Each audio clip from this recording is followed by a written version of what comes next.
एक छोटे से गांव में कुमार सोहन रहता था। वो मिट्टी के बर्तन व खिलौने बनाया करता था और उसे शहर जाकर बेचा करता था।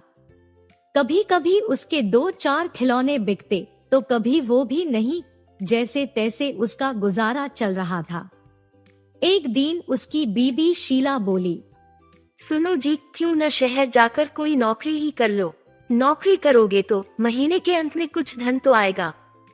बीवी की बात सुन अब सोहन को भी ऐसा ही लगने लगा था, पर उसको मिट्टी के खिलौने बनाने का बहुत शौक था, लेकिन हालात से मजबूर था।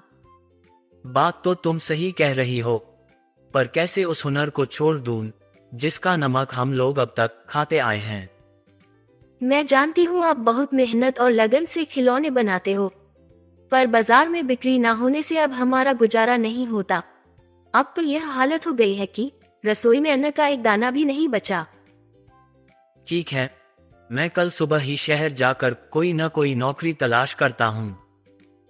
अगले दिन वो शहर के लिए रवाना हो गया और एक व्यापारी के पास वह नौकरी करने लगा।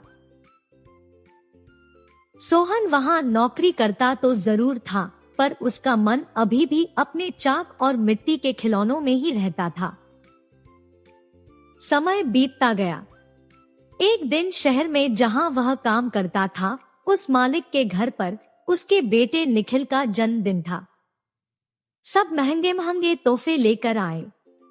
सोहन ने सोचा, क्यों ना मैं मिट्टी का खिलौना बनाऊं और बच्चे के लिए लेकर जाऊं।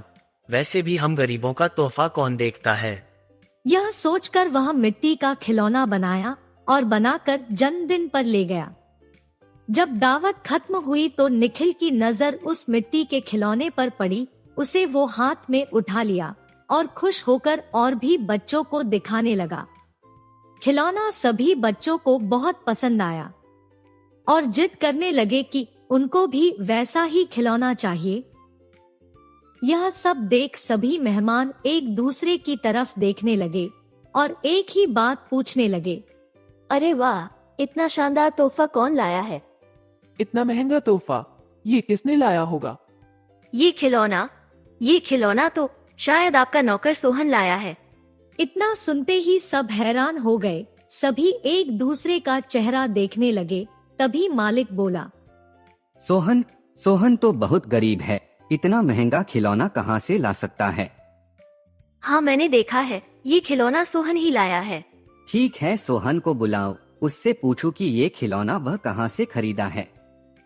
वहाँ सोहन आता है और सब उसी के तरफ देखते हैं। वह माहौल देखकर हैरान हो जाता है। मुझसे क्या गलती हुई, सब मुझे ही घूर रहे हैं। शायद मेरा खिलौना निखिल को पसंद नहीं आया होगा और बच्चों के सामने वो अपमानित होगा। कोई बात नहीं, मैं माफी मांग लूंगा। मालिक, क्या आपने मुझे बुलाया? हाँ सोहन, क्या यह खिलौना तुमने दिया है? हाँ मालिक। तुम यह खिलौना कहाँ से लेकर आए हो और इतना महंगा तोहफा तुम लाए कैसे? इतना सुन सोहन मन ही मन खुश होता है और मुस्कुराते हुए बोलता है, माफ कीजिएगा मालिक, ये कोई महंगा तोहफा नहीं है, यह मैंने खुद बनाया है। गांव में यही खिलौना बनाकर मैं अपने परिवार का गुजारा करता था, लेकिन इससे अब घर नहीं चलता, इसलिए आपके यहाँ नौकरी करने आया हूँ। अरे वाह, तुम क्या अभी है खिलौना बना सकते हो? और सभी बच्चे को तुम्हारा खिलौना बहुत पसंद आया है, इन्हें भी ऐसा ही खिलौना चाहिए। सोहन खुश होकर बोला, हाँ मालिक, बिल्कुल बना सकता हूँ। जब कल मैं आऊंगा तो खिलौना बना कर लेते आऊंगा। अगले दिन सोहन ने शानदार रंग बिरंगे खिलौने बना कर दिए। यह देख मालिक ने सोचा, क्यों ना मैं खिलौने का भी व्यापार करूं। वह अपने बीवी से बोला, सुनीता, सोहन खिलौना बहुत अच्छा बनाता है, उसे खिलौना बनवाकर शहर में उसका भी व्यापार कर लें। उसे सोहन को उसके मनपसंद का काम भी मिल जाएगा और उससे अच्छी तनख्वाह भी मिल जाएगी, साथ ही साथ एक मोटी रकम हम भी कमा लेंगे। ये तो अच्छा विचार है जी। यह सोच मालिक ने सोहन को खिलौना बनाने के काम पर लगा दिया और बदले में हर महीने अच्छी खासी तनख्वाह देने लगा और रहने को घर भी दिया। यह सब पाकर सोहन और उसका परिवार बहुत खुश हो गया और सोहन को उसके मनपसंद का काम भी मिल गया। दोनों हंसी खुशी रहने लगे।